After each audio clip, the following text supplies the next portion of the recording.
నమస్కారం. Welcome to అనంత భక్తి సనాతన ధర్మ ఛానల్కి స్వాగతం. మనిషి పుట్టినప్పటి నుంచి చచ్చేంత వరకు ఎన్నో ప్రాబ్లమ్స్ వస్తూనే ఉంటాయి. సో ఆ ప్రాబ్లమ్స్ని మనం దిగమింగుకొని ఎలా స్ట్రాంగ్గా నిలబడాలి, ఆ ప్రాబ్లమ్స్ నుంచి మనం ఎలా బయటపడాలి అనే వాటన్నిటి గురించి చెప్పడానికి ఈరోజు మనతో పాటు ఉన్నారు ప్రముఖ ఆస్ట్రాలజర్ అవినాష్ దాస్ గారు. మరి గురువు గారితో మాట్లాడి మనిషి తన యొక్క జీవన విధానాన్ని ఏ విధంగా మనుగడ చేసుకోవాలనే వాటన్నిటి గురించి అయితే ఒక్కసారి అడిగి తెలుసుకుందాం. నమస్కారం గురువుగారు. నమస్కారం అండి. ఓం నమ శివాయ. ఓం నమో వెంకటేశాయ. గురువుగారు, కొంతమందికి వచ్చేసి అప్పులు ఎక్కువగా ఉంటాయి, కొంతమందికి వచ్చేసి 1-2 అప్పులు మాత్రానికే ఉన్నా కానీ ఎంత తీర్చాలి అని ప్రయత్నించినా కానీ అప్పులు తీర్చలేకపోతుంటారు. సో వచ్చినవన్నీ వచ్చినట్టు అప్పులు తీరుస్తున్నా కానీ ఇంకా మొండి బాకీలు అనేవి అలా ఉండిపోతాయి కదా గురువుగారు. సో ఇట్లా అప్పుల బాధలు పోవాలి అంటే ఎటువంటి పరిహారం చేసుకుంటే బాగుంటుంది అంటారు? దానికి ఏం పరిహారం లేదండి. ఇప్పుడు తప్పు చేస్తే అనుభవించాలి. ఓకే. ఇప్పుడు నేను పోయిన జన్మలో ఒకటి కాలు తీసాను, ఈ జన్మలో నా కాలు పోతుంది, గ్యారంటీ. దాన్ని ప్రపంచంలో ఎవడు మార్చలేడు. నువ్వు వాడు కాలు తీసావు కదా, వాడు బాధపడ్డా లేదా? పడ్డాడు. పోయిన జన్మలో 20 ఏళ్ళు వాడు కాలు లేకుండా ఉన్నాడు. ఇప్పుడు నీ కాలు పోతుంది, నువ్వు 20 ఏళ్ళు కాలు లేకుండా ఉండాలి, అనుభవించాలి. నువ్వు వాడికి చేసావు కదా. నువ్వు ఒక డబ్బులు ఎక్కొడితేనే నీకు వచ్చి అప్పు అనేది పడుతుంది. ఇదేదో రెమెడీ చేసేయండి మీ అప్పులు పోతాయి అనే అబద్ధాలు చెప్పే బ్యాచ్ కాదు నేను. అప్పు ఉందంటే అనుభవించు, ఎక్సెప్ట్ చేయి. ఫస్ట్ ఎక్సెప్ట్ చేయాలి. అప్పు ఉంది, నాకు చెడు కర్మ చుట్టుకొని ఉంది అనేది ఎక్సెప్ట్ చేయాలి. చాలా మంది ఎక్సెప్ట్ చేయరు, ఏడుస్తూ ఉంటారు. ఎలా తీర్చాలి, ఎలా ఎక్కొట్టాలి. నీ దగ్గర నిజంగా అప్పు వచ్చిందంటే, నీకు అప్పు ఎవరికైనా అప్పు అయ్యావంటే నువ్వు వాడిది ఎక్కొట్టావని సింపుల్గా, ఎవడదో ఎక్కడో ఎక్కొట్టావు కాబట్టి నీకు అప్పు వచ్చి పడింది. ఇప్పుడు దానికి పరిహారము రెమెడీ ఏంటంటే, ఫస్ట్ వెళ్ళి ఎక్సెప్ట్ చేయి. అప్పు ఉంది అని వాడికి తెలిసి ఉంటుంది. అప్పు వచ్చినవాడికి నేను ఆడికి ఆ అలవాటు ఎప్పటి నుంచో ఉంటుంది, ఎన్ని జన్మల నుంచి ఉంటుంది. ఆడ ఆల్రెడీ 3-4 దగ్గర డబ్బులు తీసుకొని ఎక్కొట్టుంటాడు. ఈసారి వాడు అప్పుల్లో పడ్డాడు. ఫస్ట్ దాన్ని ఐడెంటిఫై చేయాలి, వాడు యాక్సెప్ట్ చేయాలి. దేవుడి దగ్గరికి వెళ్ళి, అవును నేను తప్పు చేశాను, నాకు మీరు శిక్ష వేశారు, నేను యాక్సెప్ట్ చేస్తున్నా, నేను తప్పు చేశాను అని. ఇప్పుడు ఫర్ ఎగ్జాంపుల్ ఒక అమ్మాయిని ఎవరైనా ఏడిపించారనుకోండి, అమ్మాయి ఏడుస్తుంది. అదే వీడు వెళ్ళి సారీ చెప్పాడు అనుకోండి, ఒక ఛాన్స్ ఉంది, ఆ అమ్మాయికి క్షమించవచ్చు కదా. సో ఇక్కడ కూడా ఏడవకుండా అప్పు ఉందని, నేను తప్పు చేశాను, నేను ఎక్కొట్టాను అని చెప్పేసి ఫస్ట్ రియలైజ్ అయ్యి కన్ఫెస్ చేస్తే మంచిది. తర్వాత నువ్వేం చేస్తావంటే పేదవాళ్ళకి దాన ధర్మాలు చెయ్యి. సో ఫస్ట్ ఏం జరుగుతుంది అంటే మెంటల్ క్లారిటీ వస్తుంది. మెంటల్ క్లారిటీ దేనికి చెప్తాను. నువ్వు పేదవాళ్ళకి దాన ధర్మాలు చేసావు కాబట్టి ఈ అప్పుకి దీనికి సంబంధం లేదు. చెప్తున్నా వినండి. నువ్వు పేదవాళ్ళకి దాన ధర్మాలు చేసావంటే 10 రెట్లు వస్తుంది. ఇక్కడ 10 రూపాయలు ఇచ్చావు పేదవాడికి, నీకు 100 రూపాయలు దేవుడు ఇస్తాడు. ఈ 100 రూపాయలతో ఇక్కడ అప్పు కట్టే. నువ్వు దాన ధర్మాలు చేయడం లేదు, ఇక్కడ అప్పు ఉందని ఏడుస్తున్నావు, ఈ అప్పు కోసం ఇంకొకరిని మోసం చేస్తున్నావు. అది నడవదు, అది దరిద్రానికి దారితీస్తుంది. చాలామంది ఏం చేస్తారంటే ఒక అప్పు తీర్చడానికి ఇంకో అప్పు. ఇది ఒక స్కెచ్ వాళ్ళది. వాడు ఇంకా దరిద్రంలో పోతాడు, లాస్ట్ పోలీస్ స్టేషన్ పోతాడు, చంచలు కూడా జైలుకి పోతాడు చివరికి. చాలామంది ఉరేసుకొని చనిపోయిన వాళ్ళు కూడా ఉన్నారు. సో పాయింట్ ఏంటంటే ఫస్ట్ అప్పు ఉన్నప్పుడు దాన ధర్మాలు చేయాలి.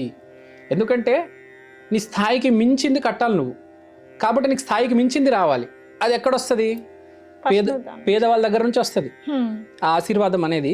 నువ్వు 10 రూపాయలు వస్తే నీకు 100 వస్తుంది. సో నువ్వు అది చేస్తే బెటర్. ఇది మంచి ఐడియా యాక్చువల్గా. మీరు చూడండి, చాలామంది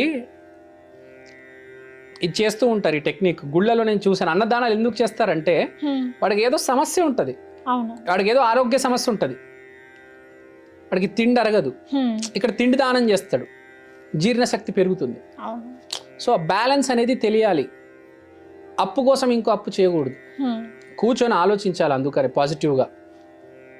నెగిటివ్ జోన్లోకి వెళ్ళామా అది చుట్టుకుంటుంది పాములాగా, అస్సలు వదలదు. సో ఫస్ట్ పాజిటివ్గా ఆలోచిస్తే అన్నీ వస్తాయి. మీరు పాజిటివ్గా ఆలోచించలేదా అది చుట్టేస్తుంది, చివరికి మీ చావు వరకు తీసుకెళ్తుంది. ఓకే. సో పరిహారం అంటే ఇదే. పరిహారం కూడా కాదు, ఇది ఒక స్ట్రాటజీ అంతే. సో ఈజీగా పరిహారంలా కూడా మనం చేసుకోవచ్చు యాక్చువల్గా. సో నేచురల్ గా చేసుకోవచ్చు, హానెస్ట్ గా చేసుకుంటే బెటర్ పరిహారం. బెస్ట్ పరిహారం. అవును. ఓకే. ఓకే గురుగారు, అప్పుల్లో ఉన్న వాళ్ళు ఎటువంటి పరిహారం చేసుకుంటే బాగుంటది అనే దానికన్నా ఈ విధంగా చేసుకుంటే చాలా బెటర్ అని అయితే చాలా చక్కగా చెప్పారు. కానీ చాలా మంది అప్పు తీసుకోవాలి అనుకుంటారు కానీ తీసుకోలేకపోతారు, అప్పు పుట్టదు వాళ్ళకి, ఎంత ట్రై చేసినా కానీ పాసిబుల్ అవ్వదు కొందరికి. సో అలాంటప్పుడు ఏం చేస్తే బెటర్ అంటారు? అంటే అప్పు కోసం ఇప్పుడు ఫ్రాంక్గా మాట్లాడతాను నేను.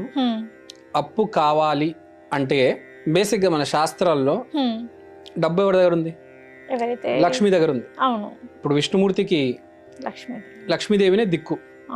సో మీరేం చేస్తారంటే విష్ణుమూర్తి లక్ష్మీదేవి ఆ పటం ఉంటుంది కదా, ఆ పటం ముందు మీరు కూర్చొని ఇలా నాకు ₹1,00,000 అవసరం ఉంది అనుకోండి, పర్లేదు, తప్పేం లేదు. ఇప్పుడు ₹1,00,000 కావాలంటే చాలా ఈజీగా దొరుకుతుంది. ఫోన్లలో అవి లోన్ యాప్లు ఉంటాయి, వాళ్ళే ఇస్తారు. ₹1,00,000 ఎవరు ఇవ్వరు. ఇప్పుడు 50 లక్షలు, 20 లక్షలు, 10 లక్షలు కూడా ఇవ్వరు. కానీ మీకు కావాలి, రీజన్ కరెక్ట్గా ఉండాలి.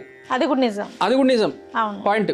పిచ్చి రీజను, నేను థాయిలాండ్కి వెళ్ళాలి, నేను అమెరికాకి వెళ్ళాలి, నేను దుబాయ్కి వెళ్ళాలి, ఈ పిచ్చి రీజన్లు కాదు. హానెస్ట్ రీజన్, నేను ఫ్యామిలీని నిలబెట్టాలనుకుంటున్నాను, నేను ఒక వ్యాపారం మొదలు పెడదాం అనుకుంటున్నాను, నాకు అప్పు కావాలి అని సీరియస్గా అడగాలి విష్ణుమూర్తిని, లక్ష్మీ అమ్మని. సో మీ దగ్గర ఒపీనియన్ హానెస్ట్గా ఉంటే మీకు వస్తుంది, ఎలా అయినా వస్తుంది. ప్రకృతిని, దైవాన్ని మనం ఎంత హానెస్ట్గా అడిగితే మీకు నిజంగా అవసరం ఉంటే ఎలాగైనా వస్తుంది. డబ్బు కాదు, అవకాశం కూడా వస్తుంది. నిజాయితీగా మీకు అవసరం ఉండాలి. అది ఊరికి అడగకూడదు. చాలా మంది లక్షలో 90,000 మంది 99,000 మొత్తం అది ఊరికే అడుగుతారు. రీజన్ ఉండదు వాడి దగ్గర. నాకు వ్యాపారం మొదలు పెట్టాలని ఉంది, వాడు వ్యాపారం గురించి ఏం తెలియదు, వాడు వ్యాపారం ప్యాషన్ ఉండదు, ఏముండదు వాడికి. ఒక జెన్యున్ రీజన్ ఉంటేనే, అది అడిగితేనే అప్పు అనేది దొరుకుతుంది. చాలా మంది డబ్బులు ఎందుకు కావాలంటే ఫ్రాంక్గా చెప్తున్నాను, నేను ఒక కార్ కొనాలి, నేను ఒక ఐఫోన్ కొనాలి, నేను ఆ 5 స్టార్ హోటల్లో తినాలి, ఇది ఉంటుంది. కానీ నేను ప్రజలకి సేవ చేయాలి, ఫ్యామిలీని చూసుకోవాలి, ఇలా జెన్యున్ రీజన్స్ ఉండవండి. చాలా రేర్గా ఉంటారు. లేకపోతే వాడికి ఎలా అయినా అప్పు దొరికేస్తుంది. ఇప్పుడు అసలు ఏ న్యూస్ ఛానల్ లేనప్పుడు, అసలు తెలుగులో 24 hours న్యూస్ ఛానల్ ఎక్కడా లేదు.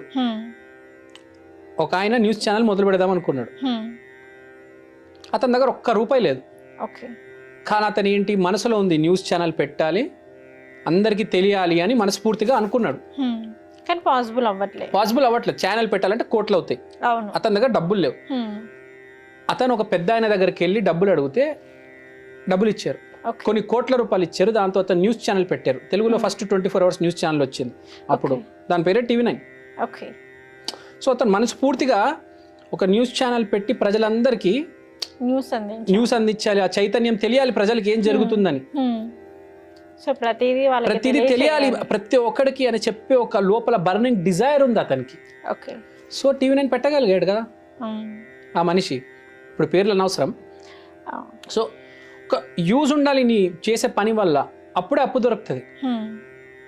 అది గుర్తుపెట్టుకోవాలి. లేదు ఊరికెడితే ఎవరికి దొరకదు అప్పు. నేను చాలా పెద్ద అమౌంట్ మాట్లాడుతున్నా, చిన్న అమౌంట్లు కాదు, చాలా పెద్ద అమౌంట్లు కూడా దొరుకుతాయి. ఎప్పుడు అలా అనుకోవద్దు అది. సో ఇది పాయింట్. అప్పుకి రెమెడీ ఒక రకంగా, రెమెడీ కాదు, ఒక విధానం ఇది.